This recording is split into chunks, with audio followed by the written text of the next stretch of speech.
A deadly illness has spread through the San Diego Humane Society, killing dogs, and they really need the community's help more than ever before. In the number of coughing dogs that we determined these are contagious dogs, they've had exposure, they could pass it along to other dogs. A mysterious respiratory illness affecting dogs has appeared in many states, including Oregon, Colorado, Indiana, Illinois, Washington, Idaho, California, and the Northeast. Veterinarians are working to recognize the cause of this possibly fatal condition that has led to the death of some dogs. The illness naturally begins with a persistent cough lasting several weeks. What sets it apart is its battle with regular treatments like antibiotics, leaving dogs under pressure to breathe and raising serious pneumonia. Dr. Lindsey Ganzer, CEO and veterinarian at North Springs Veterinary Referral Center in Colorado Springs, explains the progression as speedy. Dogs can quickly shift from a lasting cough to pneumonia, making the situation dangerous. Since mid-October, Dr. Ganzer's hospital has come across many cases, and the incidence shows no signs of slowing down, with 2 to 3 new cases daily, many demanding hospitalization.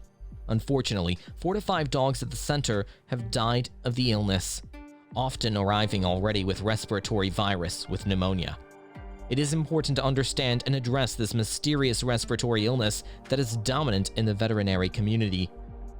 Symptoms of dog respiratory virus 2023. Dogs affected by this respiratory illness normally display symptoms such as coughing, sneezing, eye or nose discharge, strange tiredness, and notably, they test negative for common respiratory illnesses, as highlighted by the Oregon Department of Agriculture. The illness seems to increase more easily in places where dogs assemble closely, like daycare, dog parks, groomers, or boarding houses. In Oregon alone, the Department of Agriculture has acknowledged reports of over 200 cases since mid-August. The precise number of dog deaths remains unknown. Continuing death in Oregon highlights the necessity for an alliance with health experts to uncover the origin cause. Veterinarians coming across cases are advised to report them to the Oregon Department of Agriculture. Dr. Amanda Kavanaugh from Colorado State University, James L. Voss Veterinary Teaching Hospital, notes that during the summer she saw dogs with lengthy coughs.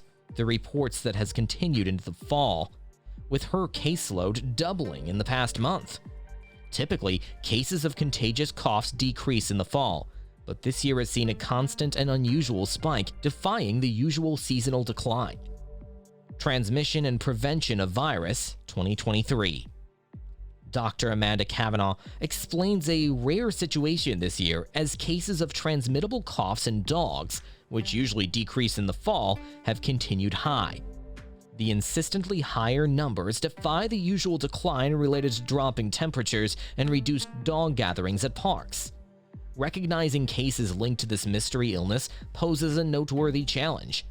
Dr. Williams highlights the difficulty in sorting cases under the specific entity they're investigating. The complications arise from dogs growing coughs for numerous reasons, requiring time to eliminate known causes. Locating a potential cause for this mysterious illness also remains a top challenge. Dr. Williams, specifically in Oregon, admits the struggles in the ongoing research. Late Wednesday, he received a request to conduct tests on a dog that died of a serious respiratory illness. Dr. Williams leans towards the chance of a virus-related cause due to the way cases are appearing and apparently increasing, although anecdotally.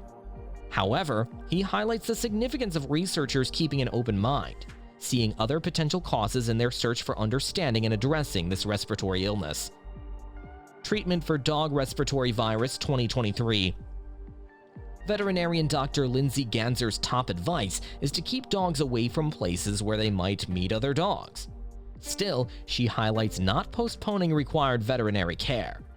Dr. Amanda Kavanaugh repeats this advice, insisting dog owners nationwide follow the precautions regardless of their state's reported cases.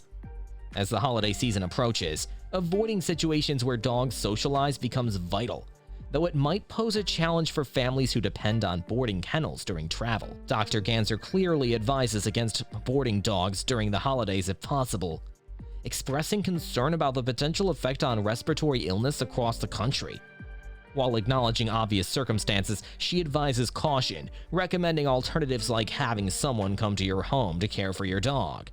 Dr. Kavanaugh, responding to the situation, has personally kept her 2 dogs at home, steering clear of places where they might meet other dogs. She also advises avoiding direct nose-to-nose contact between new dogs to reduce the risk of transmission. Among uncertainties, these safety measures aim to protect dogs during a period when increased socialization may heighten the chances of contact with the mysterious respiratory illness. As for the treatment, nobody knows about it because nobody knows what we're up against.